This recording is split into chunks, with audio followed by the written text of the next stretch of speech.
ஒரு தொழுகையாளி தொழுகைக்கு வரும்போது வேகமாக ஓடி வருவது மார்க்கத்திலே தடை செய்யப்பட்ட ஒன்றா இருக்கு. உதாரணமாக பள்ளிவாசல ஜமாத் நடக்கும்போது சிலருடைய தவறான விஷயம் வேகமாக ஓடி வராங்க. இமாம் எந்திரிப்பதற்கு முன்பாக வேகமாக வராங்க, வந்து கலந்துக்கிறாங்க. இப்படி தொழுவதை ரசூல் ஸல்லல்லாஹு அலைஹி வஸல்லம் அவர்கள் வெறுத்திருக்கின்றார்கள். ஹதீஸ்ல வருகின்றது, நீங்கள் தொழுகைக்கு வந்தால் எப்படி வர வேண்டும் என்பதை நபி அவர்கள் சொல்லுகின்றார்கள். ஃபலா தஅதூஹா தஸ்ஊன், நீங்கள் தொழுகைக்கு வரும்போது வேகமாக ஓடி வராதீர்கள்.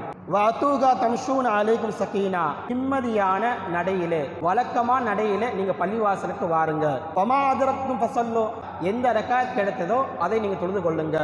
வமா ஃபாத்தக்கும் ஃபாத்திமு, எந்த ரக்காயத்து விடுபட்டு விட்டதோ மீண்டும் தொழுகை முடிந்த உடனே எழுந்து கலா செய்து கொள்ளுங்க ரசூல் ஸல்லல்லாஹு அலைஹி வஸல்லம் சொல்லியிருக்கிறாங்க. பள்ளிவாசலுக்கு வந்து தொழக்கூடியவர்கள், ஜமாத்தாகவும் தொழக்கூடியவர்கள் பள்ளிவாசலுக்கு வரும்போது வேகமாக ஓடி வருவதை நமக்கு தடை செய்திருக்கின்றது. அதாவது அது ஒரு கராகத்தான பார்வையை பார்க்கப்படுது.